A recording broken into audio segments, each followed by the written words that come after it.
Morning, good morning, good morning. Good morning, everybody. How's Sam in Oz? G'day, guys. How are we?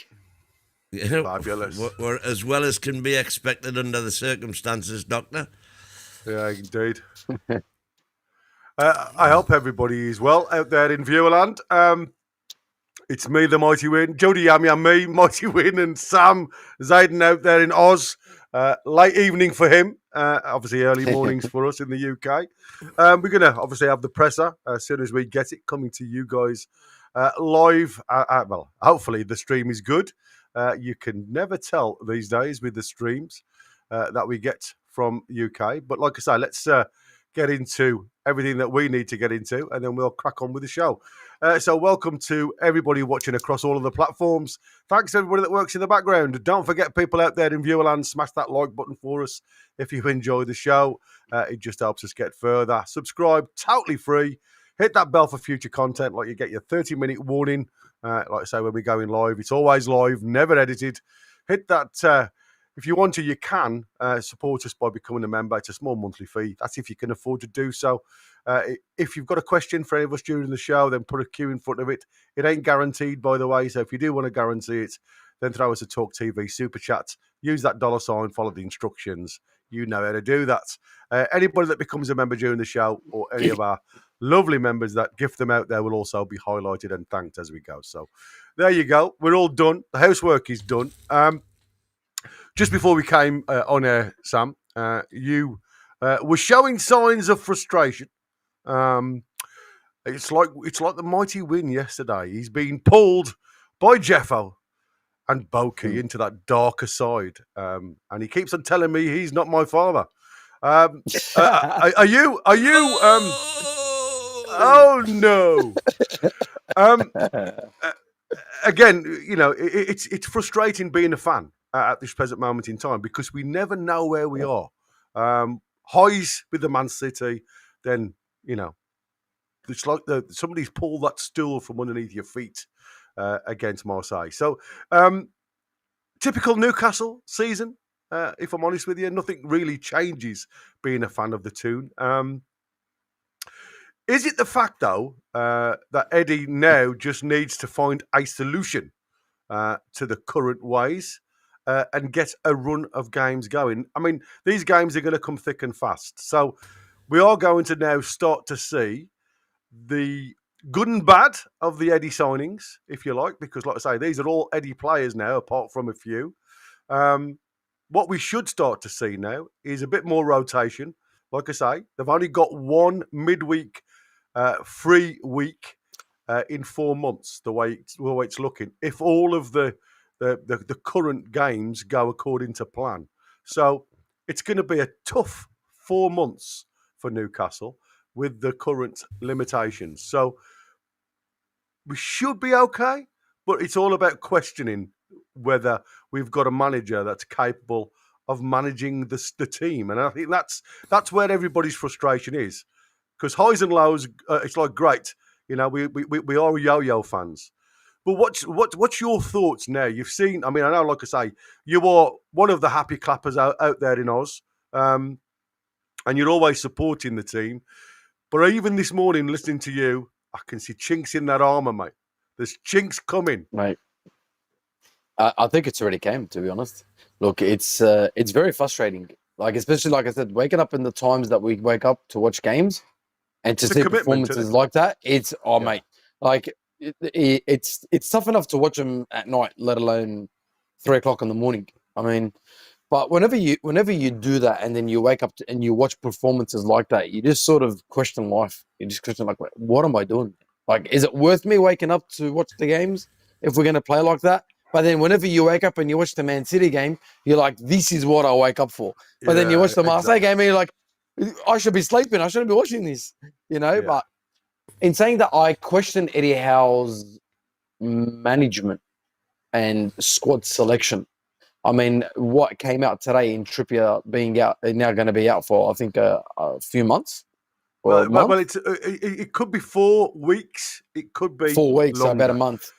Yeah, the problem is, you see, when you're Trippier's age, injuries like hamstrings and things like that, they just don't heal quickly. No, no, of And course. like I say, the level of football that we are committed to, with the type of opposition that we're in, with the European competitions, going further in cup competitions domestically, you need all your players up and running to 100%. their best ability. So no hampers, if you and this is what I can't understand about Eddie Howe, because you listen to the way Eddie speaks and it's talking about, we need our players to be 100% fit, and everything else. And then after certain games like the West Ham game, as a fan, it becomes more frustrating because you hear about Bruno playing at only 85% because of this bug that he had. And then you start questioning, well, did you hide that from the gaffer? Or is it the fact that the gaffer sees you as that important in this team that you have to be included? Well, that was answered because Eddie said in the presser he didn't say anything about that to me. He told me he was 100% fit to go. Look, I don't think he's going to start somebody if he's not 100% fit. But what annoys me the most is, like, okay, we knew that we've lost Trippier, and that was obviously during the Marseille game because he didn't travel and he didn't play. Why are you playing our right back at left back? Well, it's not even left back; it's left wing back. Left wing back, like why? But why is he playing him at left wing back if we don't have a right back or a right wing back? I mean, really, what he should have done there is start Livramento on the right and put Hall on the left, and he left Hall on the bench. But then he didn't even start Voldemare. Like, how do you not start Voldemare, which you've spent 90 million euros in bringing him in, and he's the only fit striker we've got, and you're not starting him in a Champions League game? Yeah. That's where I question Eddie Howe, and I'm like, his tactics are a bit funny, and obviously they're costing us games. So that, I don't know if you guys want to take it away. Well, I think it's all about rotation, isn't it? But you can't play them three games a week constantly, so they had to rest. And he deemed that the Everton game was more important than the Marseille game, which, to be fair, on this channel we had that discussion long and hard about which was the most important. I know which one I said, but everybody else was more or less saying the Everton game was more important, and that if we get beat off Marseille, it's not the end of the world. But all of a sudden we get beat off Marseille, and it is the end of the world. No, not as in that. Like I said, what I disagree with is his tactics and where he puts players in different positions when it's not their positions. But if you ask me what's a bigger game for us, I think it's the Everton game. Reason why is because we need to finish in that top 5 and or that top 4, should I say, so we can cement another spot in the Champions League. Because to win the Champions League is not going to be easier than trying to finish in that top 4, because a lot of teams are dropping points. And really, if there's a time for us to pounce, this is it. I mean, it's a funny Premier League. I mean, apart from Arsenal, that seem to be, Arsenal flying. They are, and they look. I mean, we played earlier on. It was like you could tell they have got a bit of quality about them now. And they've been I've seen this season so far. I wish you well. Well, yeah, me too. You can't win.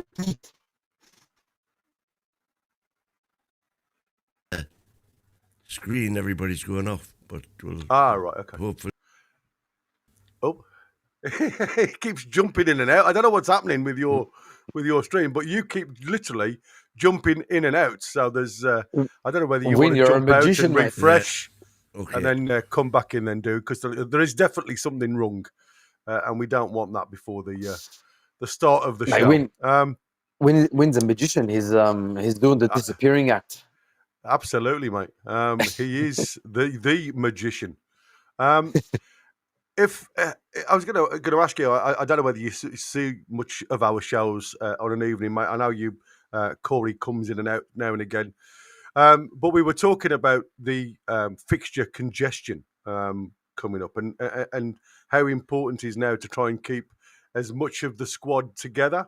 There's talk about the lads now coming back off loan in January, if they can negotiate the terms. Because, like I say, the biggest problem for me, and you can point the finger to a number of people, and MLB gets a lot of slack for our loan deals in the past.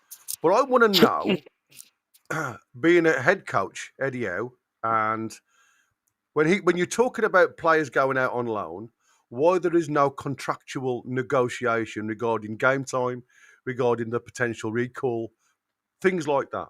You know, when you just go carte blanche, oh, I'm going to send you out on loan for a season, get on with it, because that's what it feels like to me. It is like the lads in the office seem to not really care about what's happening to our kids when we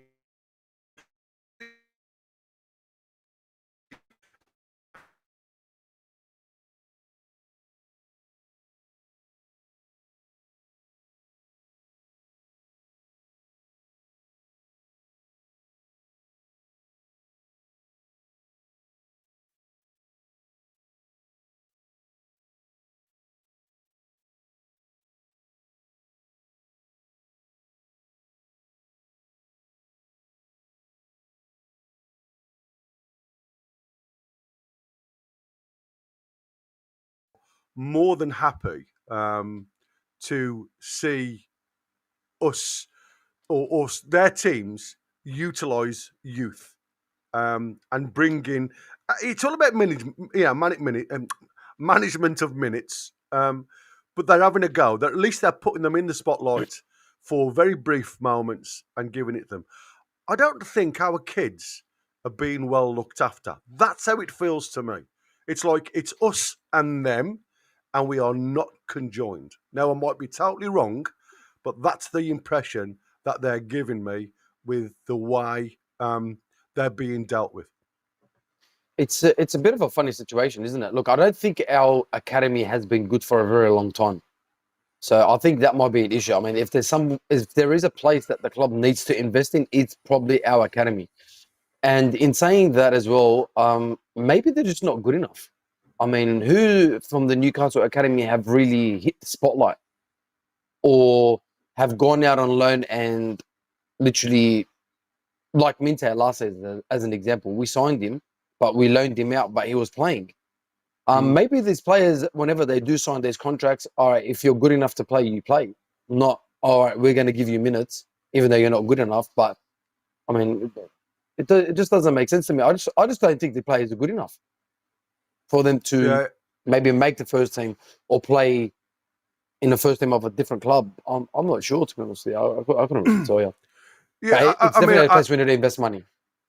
Somebody just put in the stream there, and you've took the words right out of my Tanguy. I was just going to say, you know, how you look at how we are struggling now for fullbacks. Yeah, we are down to the bare minimums, the bare bones now, without looking at the academy players to come in and fit. And again, you have to question playing 3 senior players as your centre halves against Marseille.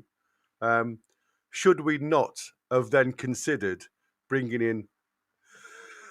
Oh, excuse me, that come out of nowhere. Bless you, mate. I do apologise. Thank you. I've lost my train of thought. Should we not have thought having those senior players behind us in that back line, having 2 real senior players in midfield, to even try, if not one, potentially bringing 2 younger, like Alex Murphy on the left-hand side, and maybe Leo Shahar on the right-hand side, because they can both go forward. They're both half decent on the ball. They're not the end product, but what that does is keep that stability a little bit. And like I say, you could play one or the other. I just think, and this is what I was saying to the lads in the show, when you play a player at left back, he seems accommodated. He seems good, Tino. He looks as though he wants to go on the inside. He'll go on the outside. Yeah, he hasn't got a left foot, but he'll have a go. Playing a kid who's never played as a wing back, the mentality shifts massively, because the job you have to do is wing and defend. And it changes the way you play. It changes your mindset. Wing backs are a speciality, and that's why you rarely see them these days. You get attacking fullbacks, but as a wing back, when your midfield and forward line play narrow, it's a different kettle of fish. When you've got no out ball forward of you, and you're expected to play the half spaces, and we could see that Murphy hadn't got a clue. Tino hadn't got a clue, to the point where, like I said, when Byrne come out to the left-hand side, Tino and Byrne were marking one player, which meant Bacola was spare in the middle because nobody had that mind shift. Well, you're there, I'm going to go inside. I'm going to go and track that player who's in the half space that is free. And it was again, when people say it was that mad 10 minutes, and as Wynne says, it was a mad 2 minutes. It wasn't mad 10 minutes. But games are changed with goals, and momentum changes with goals. And you could see, we were watching it, and there was only ever going to be one team that seemed to want to score the next goal, and that seemed Marseille. Yeah, it's a bit of a funny one, isn't it? Like, you know what is it's so frustrating, as an example, okay? Like, we've been playing the 4-3-3 for so long, right?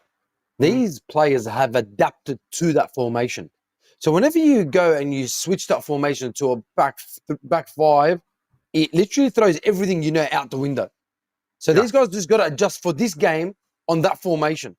I get why we're playing bad. I mean, because we're not used to the formation. Maybe play a different formation that might work in our favor, because that back five is definitely not working in our favor. And I don't think it ever has. No. And in you saying as well, whenever we have, like, why don't we bring in some of the youth players into the team that we've got if we're playing our senior players in the team right now? I just feel the problem is right now is that our senior players aren't even playing that good. So imagine you trying to put a young kid with them. He's just going to play to their level. I mean, if they're not flying, he's just going to look as bad as them. Yeah, I mean, listen, it's a gamble, right? I mean, there's people, like I say, there's people in the chat now who'll say, like, Target isn't the player, But when you look at Dan Byrne isn't the left back, but we have to put him in. You know what I mean? Now, it's like I said, Target is a natural left back, and he's championship level. We know that. But he's got experience, and that's what I said. Sometimes all you're looking at, you're not looking at a worldie. You're just looking for somebody with a little bit of experience that knows how to play in the channels. Yeah, knows how to play in the channels and do the game simple. You don't have to be, the 70 or 80 yard passer of the ball. You just need to play simple. And we can see what he's been doing at Middlesbrough, Target. It's like I say, he has it in his locker, but it just, again, goes back to players losing the confidence at Newcastle. And it seems as though, like I say, when we are just panelists, fans of the game, and we find it quite easy to pick a 11 at Newcastle United to play the next fixture, it's shocking for me. The fact that even though they're buying players in that's supposed to be competing for the same shirts as the lads on the park, there doesn't seem to be an opportunity for them to play. Yeah. I mean, like, it has been a very, very disappointing season, man, form-wise, but it doesn't make sense to me. Like we talked about at the start of the show, how could you go to the highs of Man City and then you go to the lows of West Ham in a space of like 3 days? Like, but it just doesn't sit right in my head. I mean, how could you play that way and then go play that way, like literally 2-3 days after? It doesn't make sense to me, because Marseille played on the same day as us, as Manchester City. So how could they go out and play that way against us? Yeah, I'm just looking at the time, guy. Yeah, you're right, mate. It's right. I'm expecting the press at the start any minute now, Sam. So I'm just going to refresh this so we don't lose the opportunity of getting it straight away. Because, like I say, here we go. Oh, there you go. It's just coming on board now. So here's Eddie's pressers, guys. We'll see you in a short while.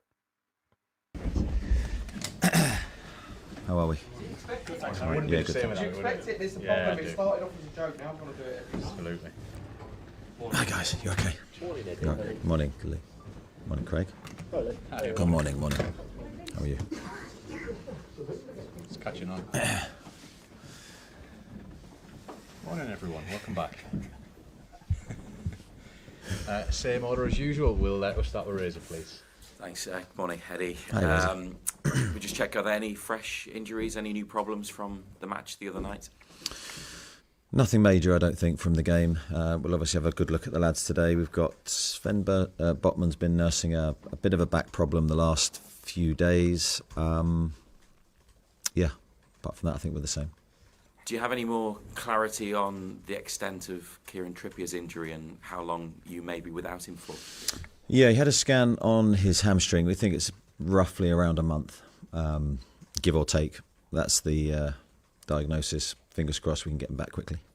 What about Emil Kraft, who wasn't named in the matchday squad for the last two, but he did travel to France with you? Is he nursing an injury as well? Yeah, he came back from international duty with a knee issue. Don't think it's anything too serious. He's had a scan, which came back pretty good. So, whether he's fit for this game is probably too soon for him. And what's the latest on Johan Wisser as he builds up his fitness after that knee injury? Yeah, Johan's doing well. Trained with us for the first time on Thursday. What day are we? Wednesday. When we came back from Marseille. So, I was really, really pleased with how he looked. That was his first time competitively with the group. Let's see how he responds. Hopefully he'll train again today, and then we'll continue to build him up. Are you able to think about a date for a return to the matchday squad, or is it still too early given the nature of the injury and where you want him to get to with his fitness levels? Well, we've got one in mind, but I think probably best to keep it to myself. I don't want to disappoint anybody. So, but we of course, we want to involve him as soon as possible, but we want him to be able to perform. Does this way of working with midweek matches every week, because you've had it now for the last couple of months and you know what it's like from 2 seasons ago, is this just the norm for you now, and have you got a good understanding and a good way of working as you navigate your way through such a hectic period? Yeah, well, we're trying. I think the games bring different challenges. Obviously, fatigue's probably the big one, and not necessarily sometimes physical fatigue, but mental fatigue. And it can feel like you're always preparing for a game, which in some senses is great. But of course, if depending on the players' needs, whether they're playing or not playing, that can bring different challenges. So we're trying to navigate that. We're trying to keep things fresh and different for the players. Been really pleased with the response of everybody. Another game, and very quickly another game again. So looking forward to all the games that are ahead of us. I'd like to ask you about Joe Willock, who's had a tough couple of years, but you've always put a lot of trust and faith in him, and you did so the other night, starting him in Marseille. Did you see things that you liked and things that Joe Willock has given for Newcastle over the last few years? Because that was a big game to put him into, but he certainly played his part in your performance, didn't he? Yeah, he did. I think Joe was excellent, actually. I think we picked him because of a few different things. How he's trained, firstly. I think he's trained really well the last few weeks. He's got good energy, and he's produced at a high level. His attitude's been excellent. He's been out the team, but he's really focused on trying to impress. And also his running capability and his speed and his athleticism, which is what we wanted from that position. I think that's his best performance since his injury, really, going back some time. And I always say when players get serious injuries and are out for a length of time, which Joe was, it can take you a while to get your rhythm back. And he's had good games in between, but I think that's his best game. And I think he showed that he felt physically good, which is key for him. So I was really pleased for him personally, because it's been a long road, and hopefully we can keep him at that level. Keith. Morning, Eddie. Another player doing well for you right now is Harvey Barnes, scoring again the other night. It feels like he's a real shining light for you guys at the moment. Yeah, he is. I think Harvey's playing well. Looks like he's got good confidence. Physically, he looks really, really strong. He looks fit. He looks like he's able to carry the game load that he's experiencing.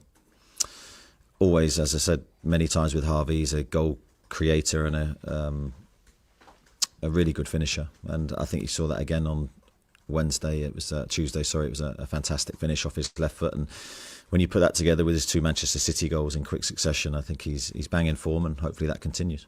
You mentioned there a moment ago the mental tiredness that I suppose you have when you've got so many games and your schedule between now, I think, and March looks fairly relentless. I know managers like to have a full week or as much of a full week as he can to prepare for games.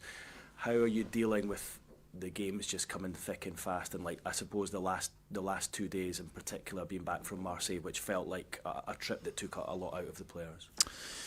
Yeah, I mean, we decided to come back straight after the game and try and get back into our normal routines and rhythms. We then trained in the afternoon of that day, and I think that worked pretty well. And I think the players look pretty good. I'll get a better gauge today to see how they look and see their eyes and see. Obviously the late night and the travel, etc. But we're not looking at that as any kind of excuse. There's a big enough gap between that game and Everton for us to be refreshed and ready. But these are the challenges that European football brings, and you just have to try and navigate them as best you can. And so far, I have to say the lads' attitudes to it has been excellent. Be a perfect birthday present for you tomorrow when Everton, the team you grew up supporting. Yeah, don't remind me. 48, eh? That's gone quick, very, very quick. I don't like to actually say that out loud now. I've gone from one extreme to the other, where I didn't want my age being discussed as a manager because it was too young, and now I'm going into a different phase of my management career. Are you looking forward to going down there and visiting the new stadium? Yeah, I think any new stadium's an interesting one. I think, obviously, we know the old stadium very well. Goodison Park had its charms, and I think it was a ferocious atmosphere at times down there. So we're looking forward to experiencing what that brings. But I think the only way you truly enjoy it is if you perform and we get the result that we want. And I was pleased with our performance against Marseille. I know the result went against us, but overall I came out with a positive feeling. That's 2 games, quick succession, Manchester City, Marseille, 2 tough games that I think we've come out with credit. And we have to try and put that all together now to try and get the result we need. Just finally from me, it was, I think, fair to say, a high-profile mistake from Nick Pope the other night. You obviously signed Aaron Ramsdale in the summer for competition, and good competition, 2 England international goalkeepers there. Does he come into your thinking ahead of this game, given Nick's mistake the other night?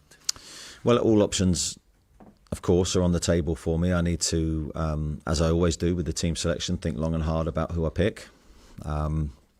And I'll try and do that on merit. As I say, I get the luxury of seeing the players train every day, goalkeepers included, and yeah, I'll make my call. Thank you. Andy? Morning, Eddie. Just following on about Nick, he holds himself to the highest standards. So what was he like after the game on Tuesday, and have you kind of chatted to him about it or not? I think Nick, as you say, is vastly experienced. I'd say he's a very, very level character. You don't see huge highs or lows, even when he plays really well and makes world-class saves that he does on a regular basis. He's still very calm and relaxed and absorbs it all. And I think that's one of the true hallmarks of any player in that kind of position, where you're there to be shot at, but you wouldn't know your emotions. You don't wear your emotions, evidently, for everyone to see. So, of course, I discuss things with all my players at a regular basis. But yeah, I think Nick's a top-class professional and he's an outstanding goalkeeper, and we certainly back him. He's made a number of brilliant saves for us this season already. I just want to ask you, in 2025, how astonished are you to hear about scenes like we heard about from Tuesday off the pitch? Yeah, they're very, very sad to hear, because I think from my perspective, when the most important thing is for obviously players, staff, everyone that goes to the game, supporters, that they enjoy the experience. It's a safe experience. They enjoy the game, and they're talking about it, the game afterwards, for all the right reasons. We don't want to see any sets of supporters anywhere in the world engaging in trouble or being disrespected. So my thoughts are with everyone that travelled, and hope they're okay. Just talking on the away form, obviously it's been quite well documented that Newcastle recently have taken the leads, kind of lost the lead in several games so far this season. What do you put that down to? Can you put it down to anything, or is it, as you always say, a whole number of reasons behind it? Yeah, I did think that might come up. And I still don't know what to say to that. I mean, this season, for whatever reason, has brought about a set of circumstances, really, that I have, of course, have to comment on, and rightly so. But sometimes you don't have necessarily all the right responses or answers, should I say, to the set questions. And I think anyone that comes out with one definitive answer I think that's a difficult one to judge. We're disappointed. Look, we started the games really well. We've scored at good times. And historically, I think from those moments we've gone on and either been able to keep a clean sheet, because there's two ways of looking at that. One goal is enough, and defensively we pride ourselves on being good enough to maintain that clean sheet. And also the other side of it is we should go on and look to score the second and third goal and really consolidate our strong start. We haven't done either, and that's a disappointment, not just for me but for the players. Just finally, though, I suppose looking at it positively, obviously domestically, Newcastle coming into this off the back of that excellent win over Manchester City. I think you said after the game we need to use this now as a catalyst. How confident are you that the lads can do that tomorrow at a difficult place like Everton? Yeah, I mean, I think we did use it as a catalyst to a degree for a strong start in Marseille, and I think overall, as I said, I left the game with a feeling of that was a strong performance from us. Was it perfect and faultless? No, and that's why we didn't win the game. But I thought you saw an attacking team, a dynamic team, a really good athletic team as well, and very good attitudes from the players, as you'd expect. But ultimately disappointed, and then it's how we handle that disappointment then for this game and make sure we control our emotions and put things in perspective and move forward into another, as you say, tough Premier League game. Everton are doing well at the moment, so it's a good challenge for us. Thanks, Andy. Adam? Hi, Eddie. Hi. Just going back to the scenes we saw on Tuesday night and heard about, why do you think English fans keep drawing this kind of heavy-handedness abroad, and does it feel unjust to you? Yeah, I don't think that's a question that really I should answer. Obviously, my thoughts are with the Newcastle fans and making sure they're okay.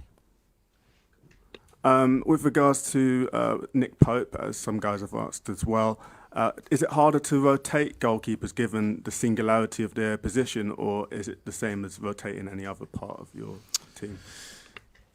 Yeah, I'd say you don't necessarily naturally, or in my mind, think about rotating the goalkeeper. I think it's a position of consistency, ideally. I think you want to give the defenders who are playing in front of that goalkeeper the continuity and the knowledge and understanding of how that goalkeeper plays. Changing a goalkeeper is possible, of course, but it's a big call to make, because I think depending on the style of goalkeeper, a lot changes and defenders in front get used to a style. So that's something for me to consider. Certainly rotating the goalkeeper position isn't something I want to do. You spoke of consistency there. When it comes to like inconsistent results, win-loss kind of thing, do you use that as fuel for the next game and next run of games, or do you try and keep things positive? Like, what's the reaction now? Yeah, no, I believe in being positive but also truthful with the players. I don't think you can hide stuff from them. We're very, or try to be very upfront and very pragmatic about things in terms of what we need to improve, areas for growth, also highlighting positives if we've done things well as well at the same time. So we don't want to be that team that's up and down. It's a horrible feeling, actually, because you know what you're capable of in one moment, and then if you're not delivering that on a consistent basis, you feel empty, and you feel that there's so much more in there. So I think the challenge for us is to try and find that overused phrase, but levels of consistency we know we're capable of, and it's difficult when you're playing every 2 or 3 days. That's another challenge for us, but that's what we have to find. Just finally, Len, you've got a fairly even record against David Moyes. Is he a manager you look forward to taking on in terms of just consistency and rivalry? Well, I think he's a manager I certainly respect. The longevity of his career, I think, and is unbelievable, really. You look back at the body of work that he's got as a manager at different clubs. Yeah, a huge amount of respect for him and the way that he handles himself, the way he's handled different challenges. And I think he's done an unbelievable job at Everton to take over when he did, and then to find the stability that he has, and now a new way forward. And they're playing well too. They've got some really dangerous players, especially in the wide areas. Thanks, Adam. Got to Damien Spellman, then to Ian Mercer, please. Morning, Eddie. By the way, 48 is no age, believe me. Thanks, Damien. Eddie, when you've, just going back to Nick, when you've got a player who's been so consistent and good for you over the years, and he has a couple of difficult moments, and you perhaps have to consider, replacing him, is that the hardest part of management? I'd say team selection is always up there for me in terms of the hardest decisions you have to make, because it's always about the players you're leaving out, really. That's always the most difficult part because you're having to leave out a big body of players, especially when you have such a big squad. Every week or every 2-3 days at the moment, I'm disappointing people and players that I love. And so whatever you have to do, I think from my perspective, how I look at it is I'll try to do it on merit. So I try through the training, through the games that we have, try and make really honest and fair decisions. And that's all I can do. As long as I can sort of look at myself and go, well, I think that's the right call and that's all it is to try and win the next game, then I'm happy with that. Does that get any easier with experience?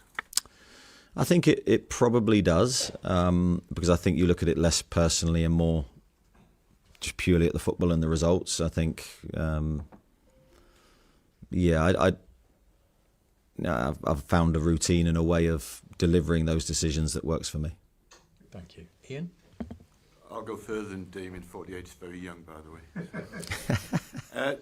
If you get 3 points tomorrow, has it the potential to be your most important win of the season, bearing in mind the psychological shot in the arm it would give you away from home? Yeah, possibly. We need that win away from home without me trying to build it up to be bigger than it is.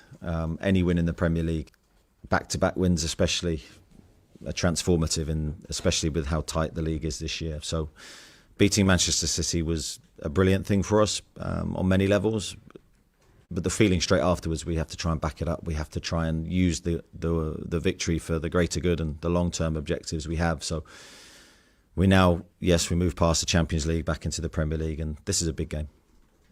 On a similar theme, I know you want to win every single game, but is it more important getting your first away win of the season than continuing the winning run at St James's Park?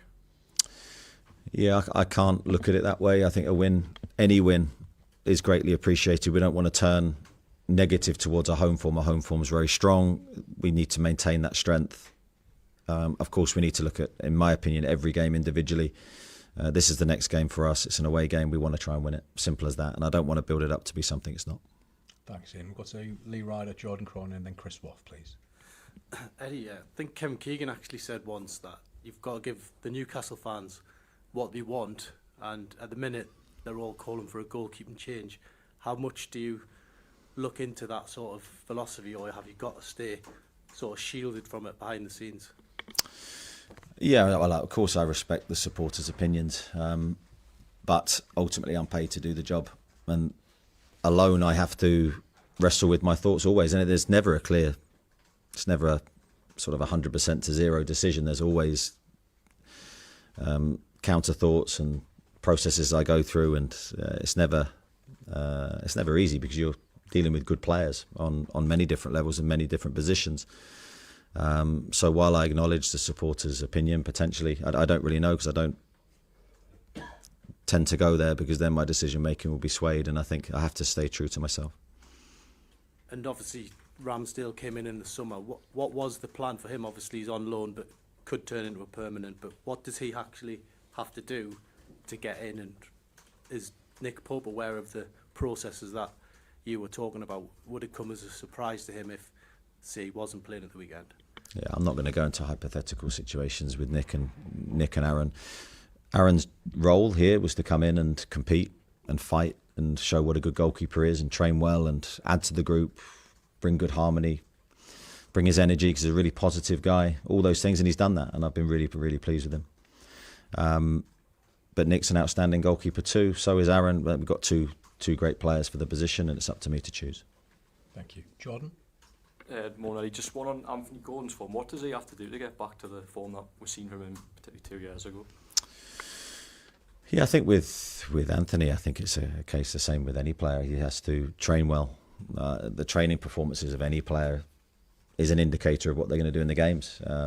Now, we have limited training time this year, so the individual development probably plays more then, because you're not sort of doing big team sessions, you're doing more small base sessions, and that individual work and that one-to-one work, that development work is so important in any player. So I think to find his goal scoring form again, it will come through that, it will come through repetition, and being in the right positions.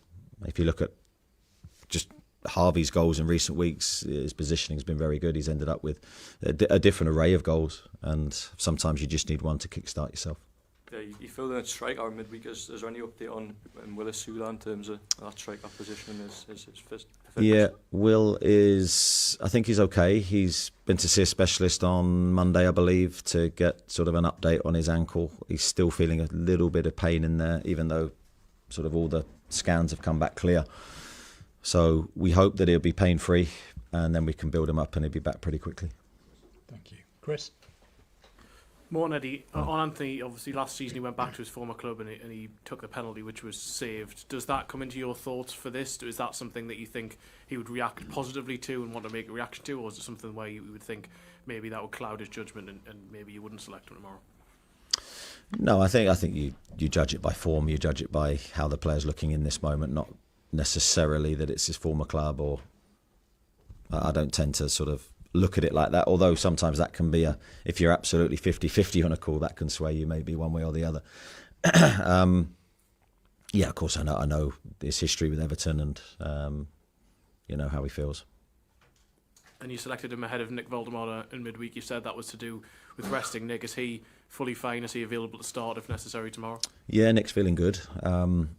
It's not only a reflection on sort of that game as well. You're just looking at the schedule ahead, and as I said many times, our schedule's relentless. So sometimes you're looking at it with a view to making sure players can play certain games in the future. Thank you. I've got Luke Edwards next, please. What does it say about your job that Lee's got more grey hairs than you have? Thanks, Luke. It's come for you. You've got an obsession with Lee. I think it's getting unhealthy. Isn't it just? As long as I have some hair, I'll be happy. Thanks. Cheers. Well done. That's quite a good response to give you that one. Sorry, Luke. No, that's fine. Pick on the bald man.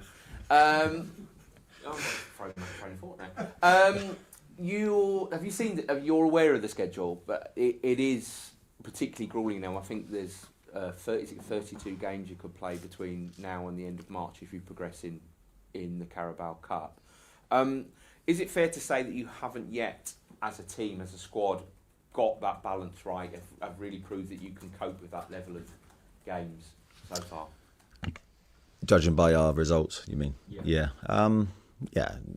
Any sort of criticism towards us in that respect, I think, is justified, and we have to take it until we get consistent results. I can't sit here and say that we're managing it well. So we're trying our best to keep our players fresh, and when they enter the pitch, I think the big thing for me is every time you're selected as a player, you're physically and mentally able to give your very best level. Playing fatigue doesn't help us. Sorry, even if you're, playing for yourself, it's got to be for the team. We need players that enter the pitch and physically able to execute how we play in our game model. I think the last two performances, you've seen a team that can. Maybe Brentford and West Ham, you saw a team that didn't, and those two performances in particular frustrate me. Thank you. Okay, go to Dom Skirk, Craig Hope, and then Dom Shaw, please. Morning, Eddie. You've touched quite a bit on Anthony Gordon. Hasn't registered a goal or assist in the Premier League since January. Why do you think he's struggled to demonstrate the form he showed 2 seasons ago? Yeah, I think it's always a difficult one to, as I said many, many times, to give a definitive answer on that. I mean, that sort of belies his Champions League form this season where he scored goals. And a game of football, regardless of the competition, I think is a game of football. So I think it's tough to judge him sort of negatively in that respect. He's always been historically a scorer of important goals for us. You go back through sort of the show reels of our goals and he's invariably got big ones in big competitions, in big moments. So I back him that he will score goals and continue to enjoy his career here. And, obviously that's going to come down to him and taking those opportunities when they come. And there's several players who consistently named in your starting lineup when fit and available. You got Bruno, Sandro Tonali, Dan Burn, and Nick Pope is one of them. Is it fair to say those are the first names on your team sheet at the moment? There's no such thing. There's no such thing. I think I'm falling into a trap with that one. I pick a team based on who I think gives us the best chance to win the game. That's it. There's no favourites. There's no loyalty as such. It's about trying to pick the team that I think can win and gives us the best chance of doing that. And if that's another player, then it will be another player. Thanks, Tom. Craig? Eddie, with regard to your centre-backs tomorrow, it feels like the first time you've got the four of them available, but with two full-backs as well, so 4 has potentially got to go into 2. Can you just tell us what you've got at centre-back and also what you want there, what you ideally want? That was the position you played as a player too. What works for you there? Because it is fascinating, the 2 who will perhaps settle as the first choice. Yeah, as I say, Sven's been managing a bit of a back problem, so I wouldn't necessarily at the moment classify Sven as 100% fit. What do I look for? A huge array of different qualities. Firstly, you've got to be able to defend. You've got to win your aerial duels, positionally be good, ideally have some leadership and communication responsibilities. That's so important in the modern day game. But of course, you've got to be able to distribute the ball as well in the modern game. That's so important. So I could go on forever and talk about the attributes a centre-back needs. I think we've got 4 very good ones. They've all slightly different. They've all got bigger strengths in different areas. And of course, the partnership's important as well. Just looking at the bench on Tuesday night, it included 3 of your summer signings. I know Nick was rotated out, but 2 of them, Jacob Ramsey and Anthony Elanga, were they disappointed not to start? Why haven't they featured more? And where do you think they're at on the back of arriving in the summer? Yeah, I think they're in a good place. I think naturally they would want to start every game like every player does. I thought Jacob Ramsey did really well when he came on. I thought he technically helped us in that last 20 minutes. Thought you can be really pleased. It was one of his best showings for us. And same with Anthony Elanga. I thought he came on and did really well and was sharp and bright and gave them a problem. Could have scored with one really good chance, good shot. I just think they're developing into the players that we want them to be for us. I'm very relaxed about their line of progress. I'm really pleased with them both. Their attitudes have been excellent. I've said many times, sometimes it takes a little bit longer for some players to come into the team. There can be an element of anxiousness as to why aren't they playing. But that's not from me. I'm relaxed. I know what players they're going to be for us in the long term. Thanks, Craig. Go to Dom, Sean and Kieran to finish, please. Hi, Eddie. Just another one on Anthony, if you don't mind. How would you assess his season so far? Which one? Anthony Gordon, sorry. Yeah, I think a little bit in and out, really. I think he's had some really good games. I go back to, I think it was the Benfica game. And there was, I think it was another game around that spell where I thought he was electric. I thought he was really good. One of his best games for us. And then, of course, he had the sending off against Liverpool. He's had the hip injury. So I think it's been a bit bitty for him. No doubt he'll be looking to find his best form, and we're trying to help him to get there. So I think that's where it is. And on Johan, how significant will it be to have him fit and available? I think it'll be huge for us on many different levels. I mean, firstly, he's a goal scorer. Can't get enough of them at the moment. We've been a little bit reliant on Harvey in recent games. We need more goals from other sources. Need to share the load. I think Johan will help us with that, but also he's got other qualities as well. He'll help us as a team, and he'll bring added competition. Thanks, Dom. Sean? Go on, Eddie. Lewis Maynard came on it right back the other day and actually looked quite comfortable. What qualities had you seen that you thought he could do a job in there? And is that something that you think he'll be playing there more with Kieran and Emil's injuries? Yeah, possibly. I think always had my eye on Louis potentially being able to play that role. It's a difficult one because we haven't seen him play it a lot. It's not something we necessarily look to do in training because don't want to take away from his development as a centre midfielder. But in that moment, we felt that it was a risk worth taking. We were chasing the game. And we know his qualities on the ball. I mean, that's undoubted. He can play the role easily from a technical viewpoint, and from an attacking viewpoint, he's a very good crosser of a ball. So it was the defending aspect always when you're playing a new position. But he actually dealt with that really well, and his positioning was excellent. So I think he's just an intelligent footballer with a very good brain. He played some wonderful passes on the pitch in that position, and certainly helped us in the latter stages. So could be something I'll look at again. And just on Lewis Hall, after the Man City game when he came off, he said he was still a bit off being able to play 90 minutes. He obviously didn't start the other night, but come on. How comfortable would you be playing him with 90 minutes tomorrow? Is he anywhere near close to that? Well, potentially we'll see. That's a difficult one to call, I think. We knew that Manchester City might not last the game. Obviously, I think it was, well, you tell me, what was it, 65 minutes, 70 minutes, when he started to fatigue with cramp. So hopefully that will just improve as the days go by. He gets a little bit stronger with each day. But he's a valuable player and we have to try and keep him fit. Thanks, Sean. Kieran, to finish, please.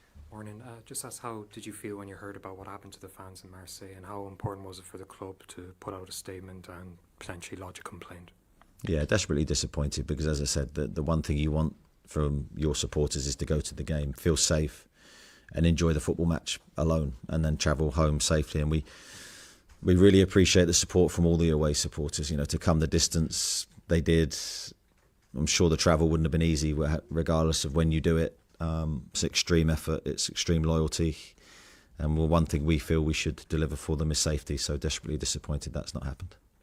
It was only earlier this month Nick Pope was recalled to the England squad, 8 clean sheets in 14 games. A few errors since then. How do you kind of assess his season to date? Yeah, I mean, there's always two sides, isn't there? And you've sort of painted another picture. I actually think his goalkeeping has been very, very good. And when I say that, shot stopping has been incredible. I think he's made some great saves. And I think a lot of those saves go underrated and under the radar because he delivers so many of them, it's almost expected. The life of a goalkeeper is always on a knife edge. You're judged on a couple of moments and sometimes you get no reprieve. You get no one to save you the other way. But I think Nick knows that. He's been in the game long enough. It's nothing new to him. So I think it's been very, very strong, apart from a couple of high-profile moments. Okay, thank you, everyone.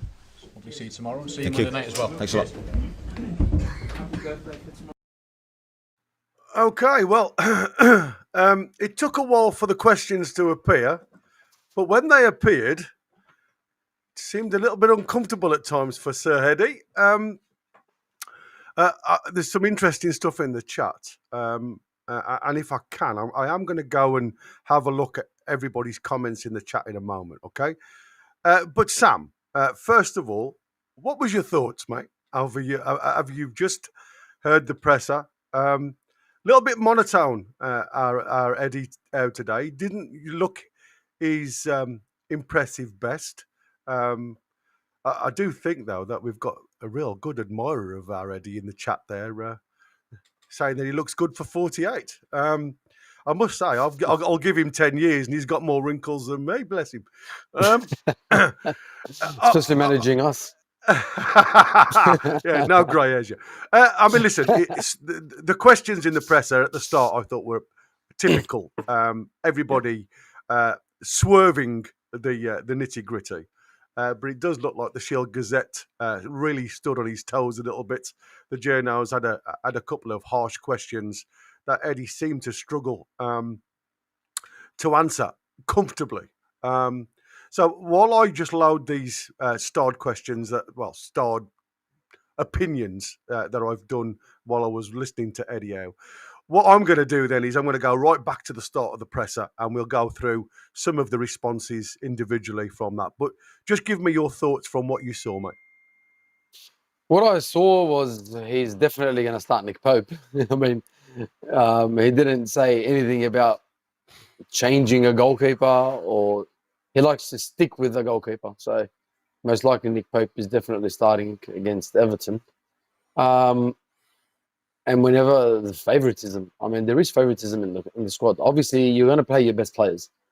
But with Bruno Tonali, I get it. They're your two best midfielders, and they do tend to perform all the time, so you are going to start them. But whenever like Lewis Miley playing at right back, I mean, the bloke's a centre mid. Like, play him there. I don't get why you're trying to shift him to the right whenever you've already got a right winger. I get with Lewis Hall cramping up after 70 minutes or so, but the more you play him, the more fit he's going to get. But if you're only giving him 20 minutes here, 20 minutes there, he's not going to get fit enough. So you got to start him. I don't know. It's a bit of a funny one, to be honest. And even with the Gordon questions, I mean, he had a few funny answers to it. I don't know. He doesn't seem too confident, to be honest, though. I think he's more worried about his age at the moment. That seemed to be a thing. Uncomfortable about talking about his age. His age, yeah. Too young at one point and now too old. Weird. Experience comes with age, apparently, and yet something he needs to learn. Let's have a look at some of the responses from the presser. Tanguy's come in with this one. We need hardcore, tough questions from these journos today, press conference. That's because it was a very weak start. Like I say, a lot of swerve ball questions, if I like. It was just a little bit too nice to start. Dave Knight, we aren't finishing anywhere near top 4, unfortunately. Season's toast already.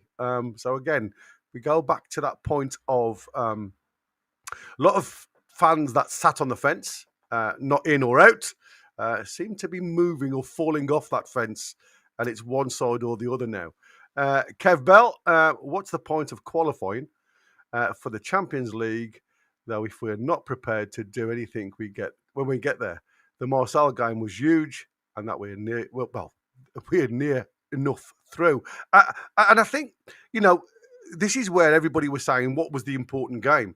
Was it Marseille? Was it Everton? And we said, all games are important. Every game you should go into as if it's a final. That's the mentality. Because with the amount of congested fixture list that we've got going now, we've got virtually a full season crammed into 4 months, dependent on, how results go for you. With a limited squad, even more limited under our selection form. And I think that is criminal, to not put out a rotated squad where you're going to get that extra 5% from players. Yes, they may not have the ability. I mean, there may not be the class of player that you're leaving on the bench, but you still get a performance level out of them. You still get runners. You still get that commitment to the cause. And we saw that. I thought Willock had a good game. I didn't think he was a poor player against Marseille the other night. He was one of our better players. Yeah, absolutely. And I thought he was a good out, if I'm honest with you. Yeah. And, you're quite right. Murphy at right back. We've had Miley at right back. We've had, Tonali at Tonali's right back. played, yeah. Yeah, Chow at right insane, back. Hasn't it? You know what I mean? We've had more right backs than bloody centre midfielders, mate. Yeah, exactly. Phil says, I don't know why he's laughing. That was a nervous laugh. We are struggling and not great on the eye. And again, like I say, there was a couple of moments where some of the questions really irritated Eddie. Didn't go as comfortable as he wanted to be. Strong performance. What's he going on about? I mean, there was somebody was saying, what's he smoking? Because, like I say, he's seen something in games where us as fans just aren't. Yeah, but not all of us could be wrong. That's the other thing, Like, not all of us couldn't be wrong. I mean, what we are all seeing, we are all agreeing on. Yeah, so absolutely. It's either the one man that's wrong or thousands of people are wrong. I mean, I'm probably going to choose the thousands of people because they can't all be wrong. So yeah, exactly.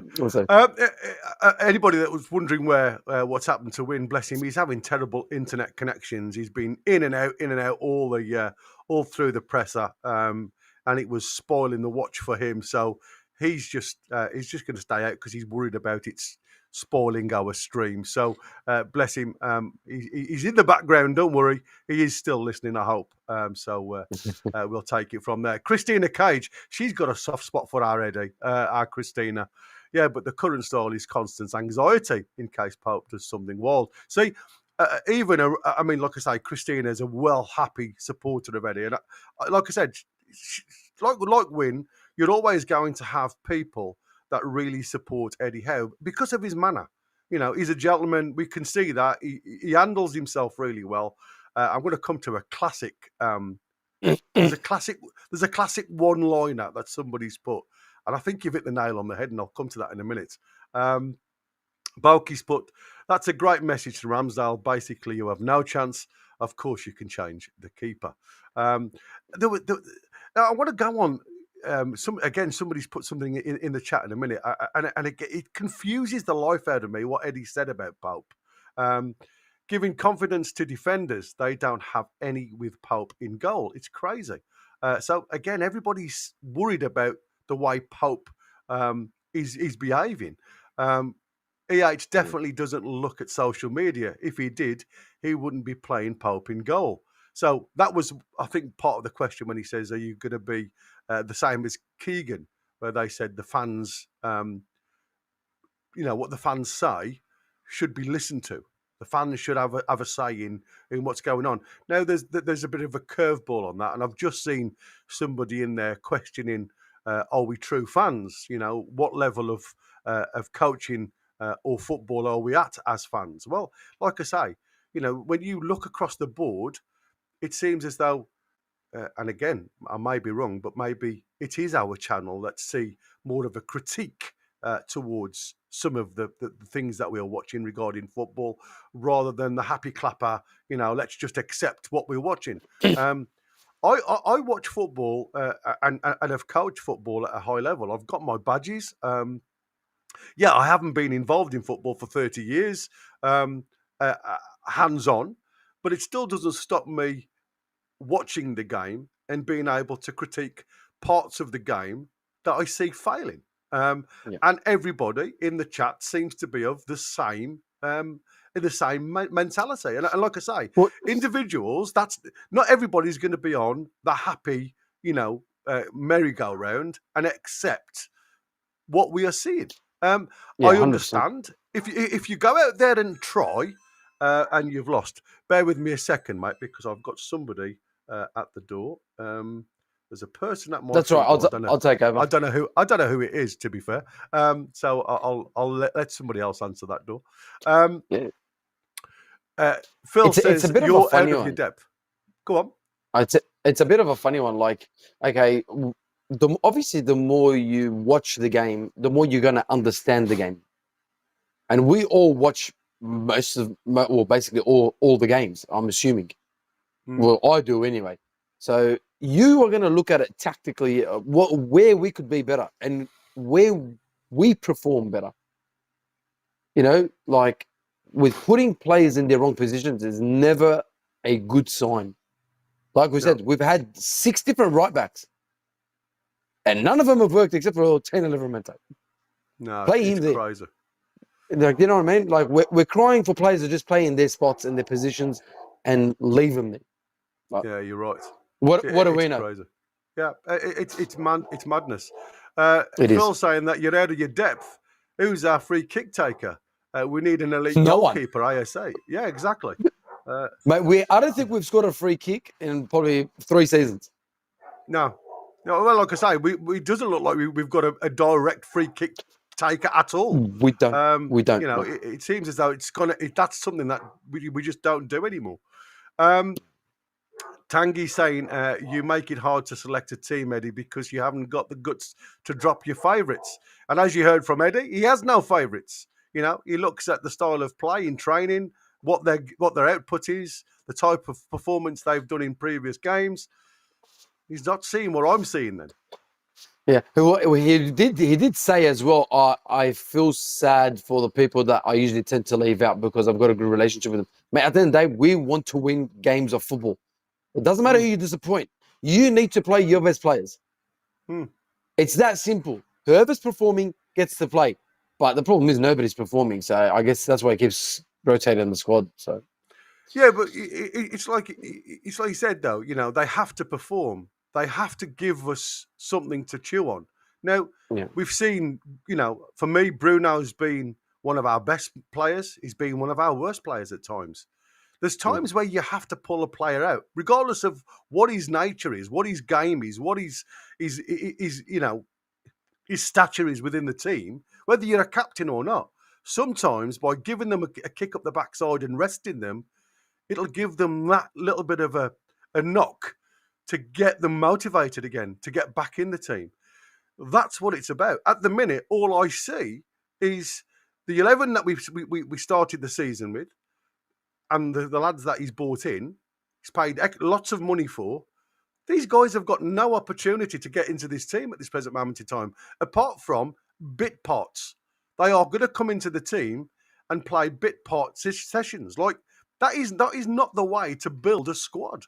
Because again, there's no emphasis, there's no mentality to try. Because if I try and do well, I still haven't got an opportunity to get into the side.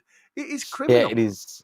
It is. It is a bit funny. I feel like when the players do tend to come on as well, it's like they're surprised they're coming on, right? Yeah, but there's it's no like momentum. a shock to their system. There's no momentum. Exactly. Yeah. Exactly. that's what I said. You know, when you're looking at changing a game, you know, lots of coaches come on board and go, I'm going to change the game. Look, we saw it with Marseille. You know, they're making adjustments to the team to want to go and win the game and then to nullify the game, to block Newcastle. Eddie Howe's changes are reactional rather than proactional. You've got to be involved in the game. And when you're reacting to a negative, it's very hard to get that positive out of players because they're all coming off the bench like this. There's no motivation. Yeah. They don't feel as though they're going to be able to change anything. I just find it a little bit strange. Because he always pretends to put him in the back foot, doesn't he? Yeah, this is whenever we're on the back foot. Yeah, this for me from Tony was absolutely bang on.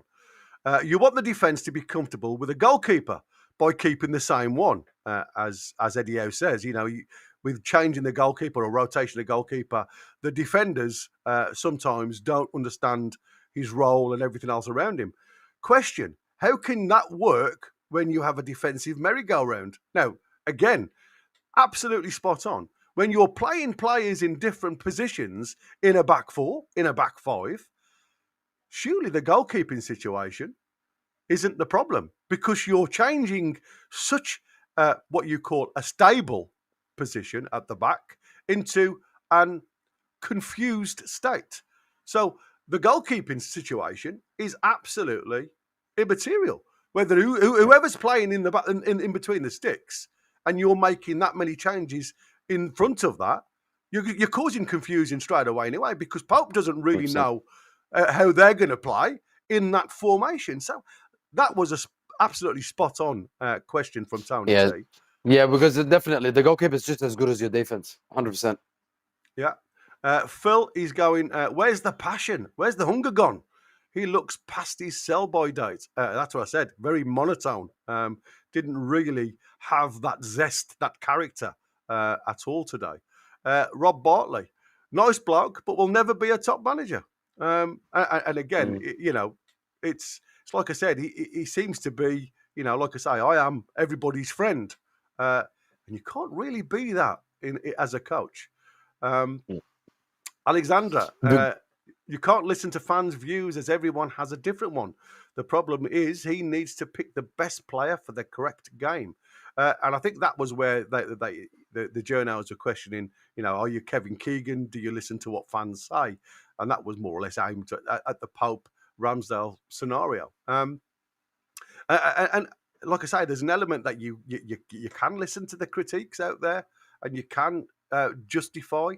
But again, you can't just keep playing a player who's not performing. He's there as a goalkeeper. He's there as a shot stopper. That's what he's getting paid for. That's why it's a specialist, you know, job. It's like having a striker. These are specialist jobs. If anybody could do it, then you'd have Dan Burn in goal. You know what I mean? Because he's one of his favourites. Like Ramsdale is England's number 2. And he's sitting on our bench. Yeah, I mean, he's not England's number 2. He's fallen from that mantle a while ago, to be fair. He's not really got into the England side for some time now. Pope just recently got selected again. He wasn't getting selected. No, exactly. Pope has been selected again because, again, that's Tuchel. Tuchel wants to give everybody an opportunity to show during his I'm going to call it a pre-season before the World Cup.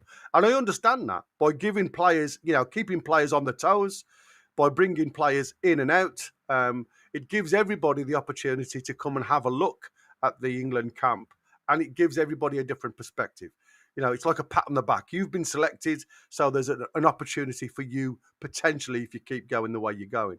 And I think this is why Eddie's struggling at the moment, because it's a big year. It's a big year for a lot of players that are either fringe internationals or they haven't been selected because the current squad, and I talk about Botman, because the current squad is doing so well. Now, you know, there's a bit of a crisis going on at Liverpool. So, you know, is the Dutch armour starting to chink? Is there an opportunity for the likes of Botman, if he has a good couple of months, to be part of that selection group? Well, in Botman's head, he is. You know, he has a chance. The same as Malik Chow. Malik Chow had no options or no opportunities to get into the German side But during his tenure recently, playing so well, he's now opened that door. It's ajar for him to go and be part of that German squad. And I think that's what you've got to start looking at. These players will give you everything because it's an important year. But Eddie Howe has to believe that the players that are fringe players at Newcastle at the minute can give something to Newcastle. Because at the minute, it doesn't look like he can do that. Yeah, it doesn't look like he's got faith in him. Exactly. Tanguy's also said, scans are clear, but he's still feeling a bit of pain. So where's it coming from? Because none of that made any sense. If the scans are showing no issues, is it in the player's head? Is it a mental thing? Is it psychological? Or is it the fact that he just doesn't want to bloody play? This is one from me. I put this one in. I can't sit here and say we're managing it well. I think that speaks absolutely volumes when it comes to obviously performances, because he seems to think that even though when we lose, there's good bits to that, and as a fan, it's hard to see. Yeah. But the one thing that I loved, we did create a few chances. We should have buried some of those chances in that first half. I think decision making came down. It was very crucial for us, and they failed at that. Where Tonali could have eased that ball instead of shooting. Gordon actually shooting right before half time. I mean, his one-on-one with the keeper was a brilliant ball from Barnes, wasn't it? All he needed to do was shoot the ball, and he just let it go by him, and then he stopped and he's gone backwards. I think exactly. Decision making in our games, they're costing us dearly. This to me is the quote of the day. Eddie Howe is a PE teacher because he is absolutely 100% spot on. He reminds me of one of my old school teachers.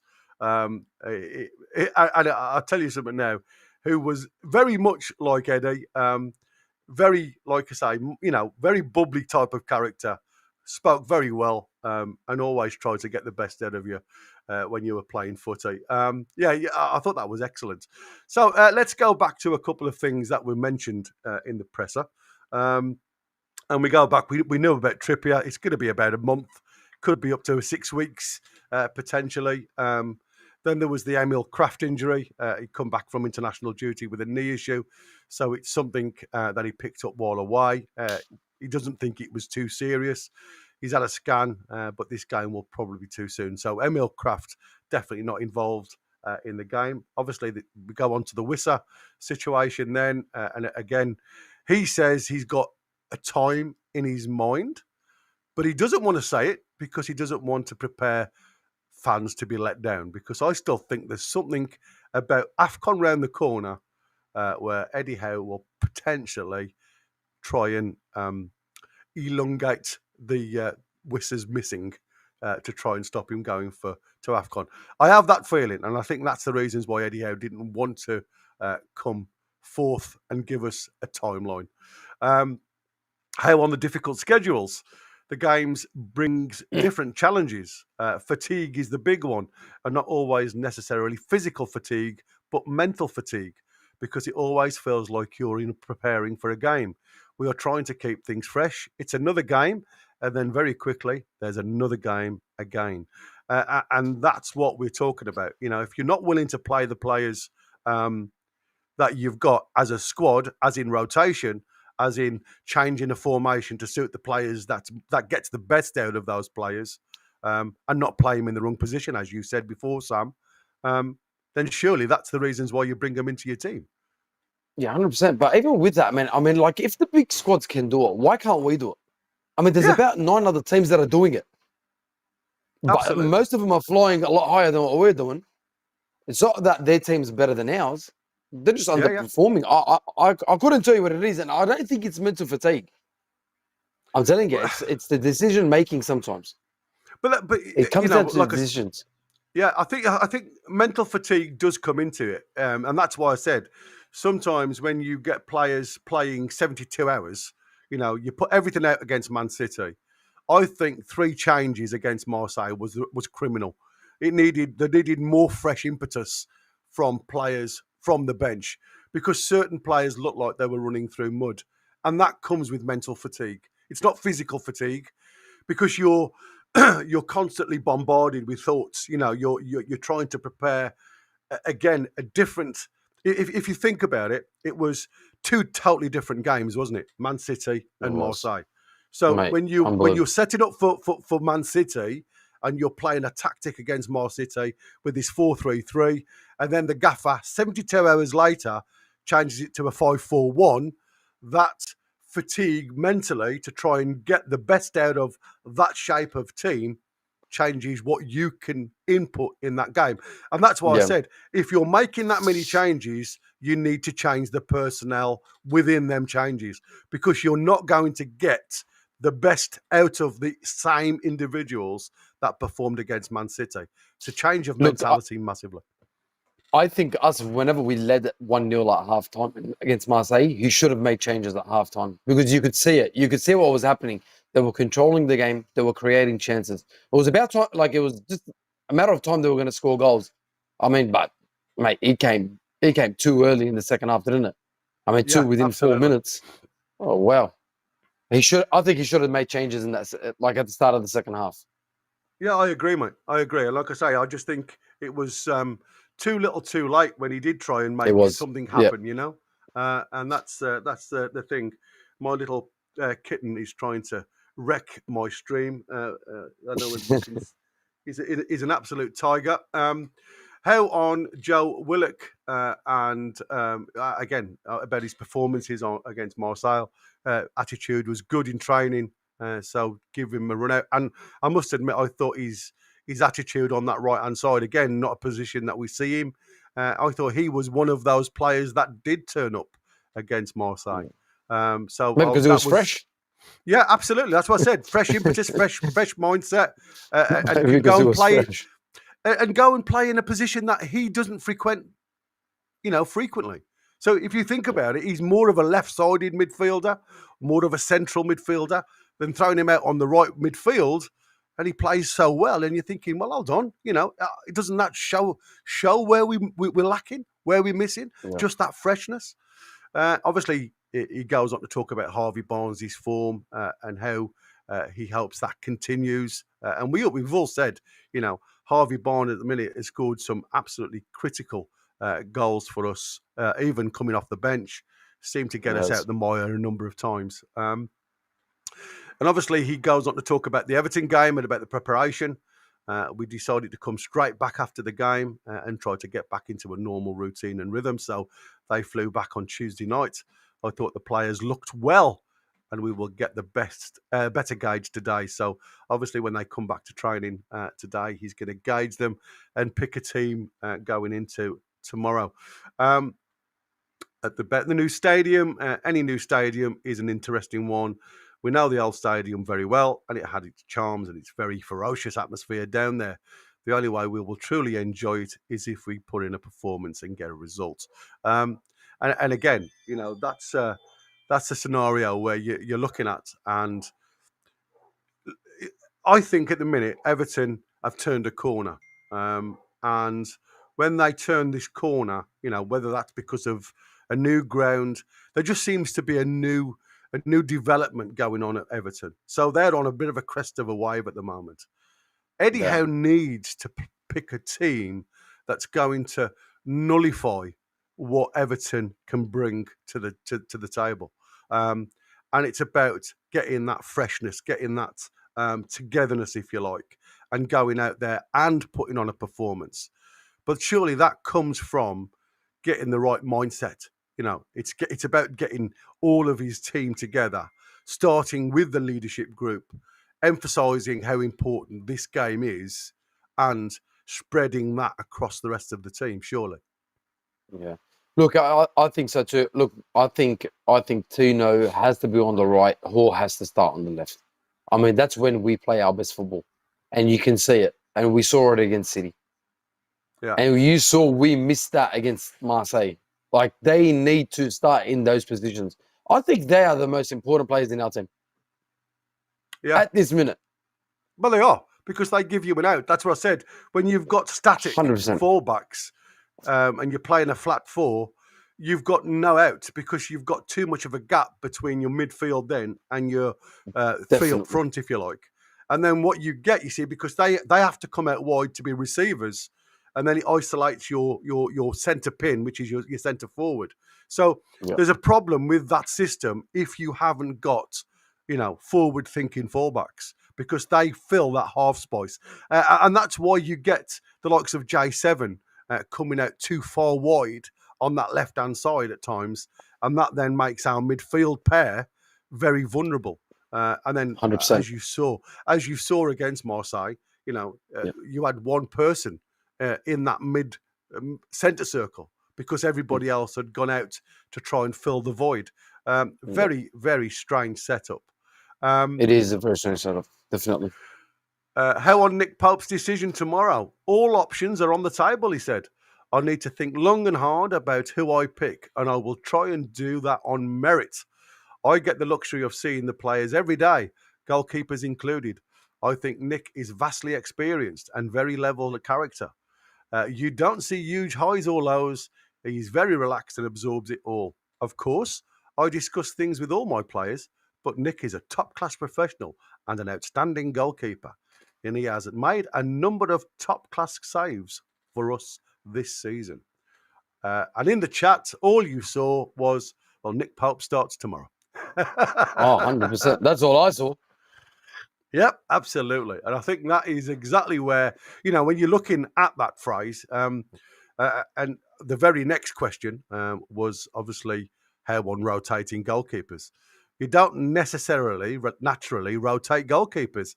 It is a position where you give the defenders continuity and knowledge of how goalkeeper plays. Changing the What about the goalkeeper is an goalkeeper? option, of course, yeah. But it is a big decision to make. It is something for me to consider. I thought that was a complete... And again, I think Tony said it perfectly when he said, you're changing the back four all the time. How can you get continuity? It doesn't make any sense. How can you? Yeah, it doesn't. It really doesn't. Because he's just... I reckon he's driven Pope mad with how many changes he makes to that back line. Yeah, absolutely. 100%. You know what? And you know what? It might play a massive role in his mistakes. Because, like I said, you're just as good as your defense. And if your defense just keeps shuffling and changing and rotating all the time, you can't get used to all the players. All formations are different. Yeah, so it's a bit of a funny one, isn't it? Yeah, bless him, Connor. He's bang on the money here because he's just talking about last season when we went on that 9-game winning run. Dubravka was in goal. So changing goalkeeper works. He did get injured. Yes. So like I say, I think sometimes when you come out with these excuses, that's spot on, Connor. You do make yourself a little bit of a target, don't you? When you're completely keeping the excuses coming. Definitely. And obviously, I'm going to say, he was building on the Man City win last weekend. We did use it as a catalyst to a degree with a strong start in Marseille.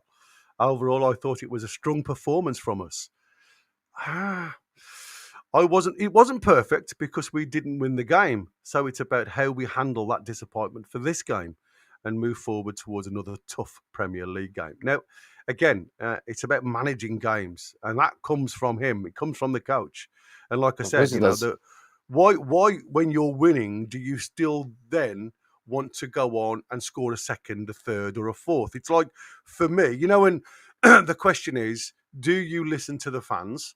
And the fans are constantly saying, go for it, go for it. You know what I mean?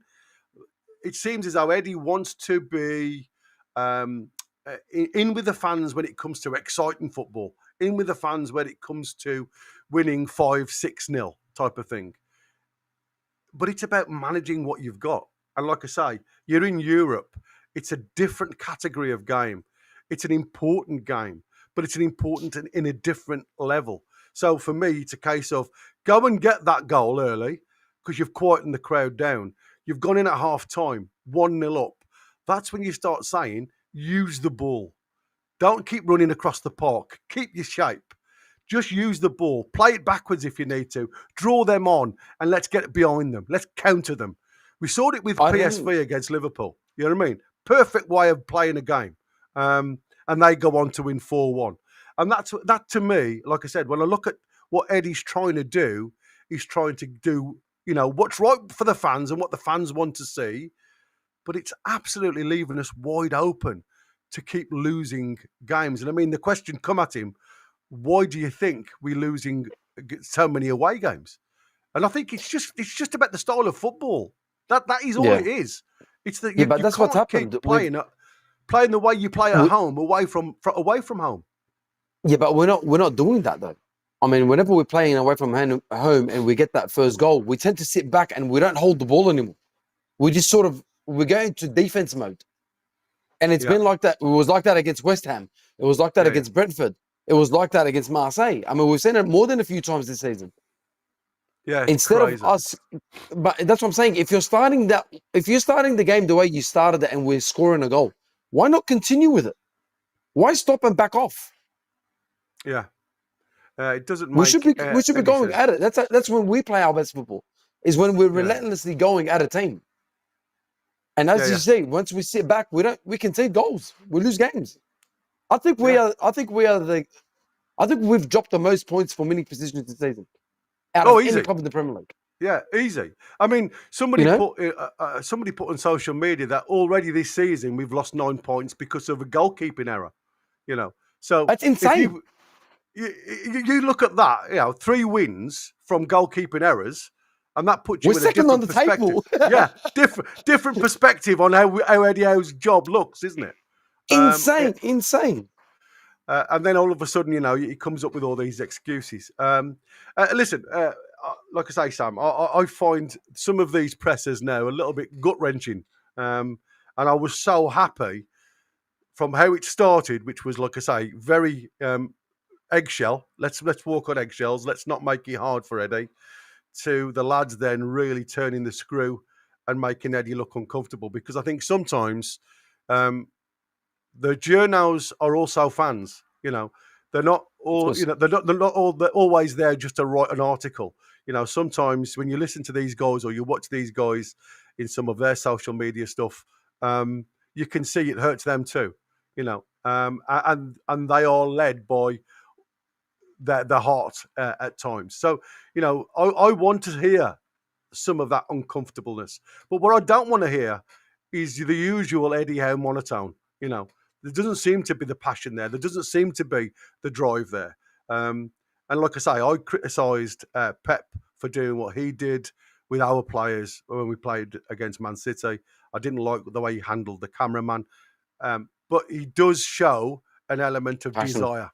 He does show an element of, I want to get 90 points, on the table. And I think that is something that, as much admiration that Eddie Howe has for the likes of Pep, I think Eddie Howe needs to start looking rather than at the tactics, but more at the mannerism and more at that the hunger, the desire to get the points. Because, like I say, being too friendly with all his players doesn't work. No, No. it doesn't. Look, sometimes it does, not all the time. As you can see this season, it's definitely not working. Yeah. I mean, you're there to manage them. You're not there to be best friends with them. Yeah, absolutely. So, I mean, we've got to be final thoughts then.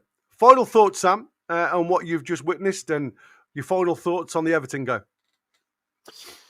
Look, I think it's going to be a difficult game for us. I really don't see us winning that game. I mean, any away game right now, I'm scared of. And I don't know how the players are going to react to it. Look, I hope they prove me wrong. I mean, I think we're all hoping they prove us wrong. They go out there and perform and get that away win, and hopefully it does them the world of good. But I don't know. I honestly couldn't tell you. This team is just up and down. It's too much this season. We don't know what to expect. We honestly don't know what to expect. Jekyll and Hyde, isn't it? It really is Jekyll and Hyde. It's unbelievable. Unbelievable. Yeah. That's what I said. It's like a yo-yo. For me, it's typical roller coaster season. You're up 1 minute and you're flat on the floor the next. And that's why I think it's frustrating. And that's why you start to see a lot of people shifting to the dark side and asking questions. And it's not about wanting the manager sacked. It's about wanting a bit of continuity, wanting a little bit of guts and asking the right question to the players.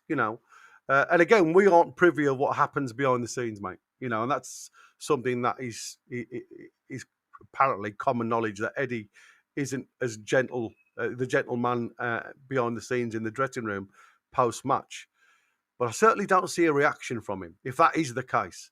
So there is something wrong if you're not getting the right reaction from players starting a game or coming out for the second half. Then there's a problem, you know, between player and coach, because there's either no respect for him or they're too friendly. And it's a case of, well, it doesn't matter how we perform. Look, I don't think he's lost the dressing room. I honestly don't. No, neither do I. Look, what we've seen with Eddie Howe, his first full season at Newcastle, we didn't have Europe. He had more time to manage games, and we were very good. Then whenever we had Europe, he wasn't very good.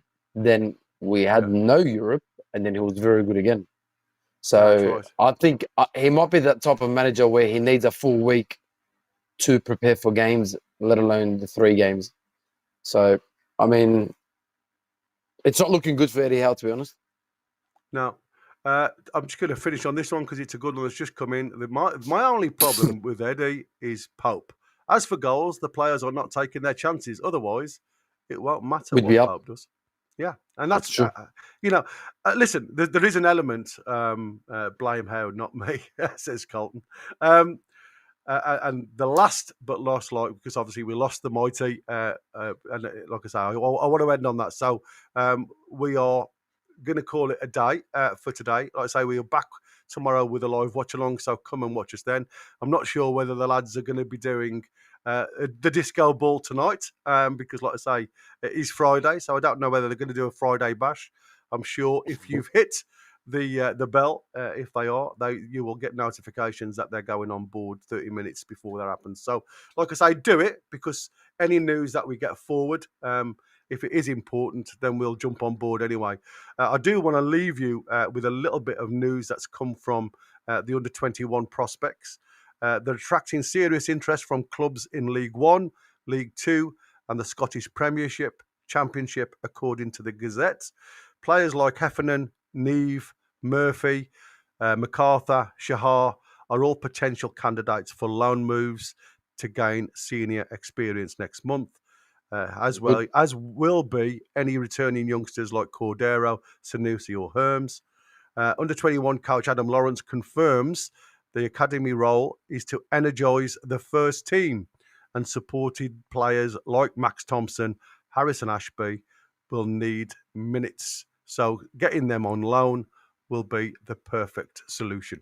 Like I say, it's something that we've seen. I don't think there's anything from the under-21s that can seriously affect us going forward. But there's certainly enough in them to have cameo roles. You know what I mean? Especially in a change of formation. So I don't know how you feel. Last word with you, mate. Yeah, mate. Look, I'm happy if they do go out on loan and they do get them spells and actually get into those first teams. I mean, it would definitely do them the world of good, and hopefully in the future it does us the world of good. But other than that, man, hopefully fingers crossed we get a win against Everton, guys, and we'll see you guys on Monday. Well, me and Corey will definitely see you guys on Monday. Yeah, great show, mate. Thank you so much for doing it. No worries. And there was Thanks, Gary. There was one that come through from your other half, Corey. Aussie bloke, he's clueless. Thanks, Corey. I didn't see that come in, mate. I was too focused on the presser. Thanks, matey. You're a star. And I'd like to thank everybody that's joined us today for the presser. It's been lovely having you on board. Thanks for some of the great questions. Thanks to Sam. Sorry that Marmite Win couldn't get his internet to work, but he has been in the chat. I've seen him.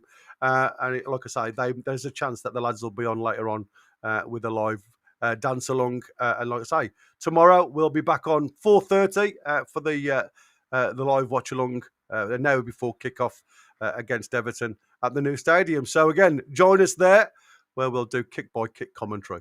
But until then, it's a goodbye from him. See you later, guys. Thank you very much.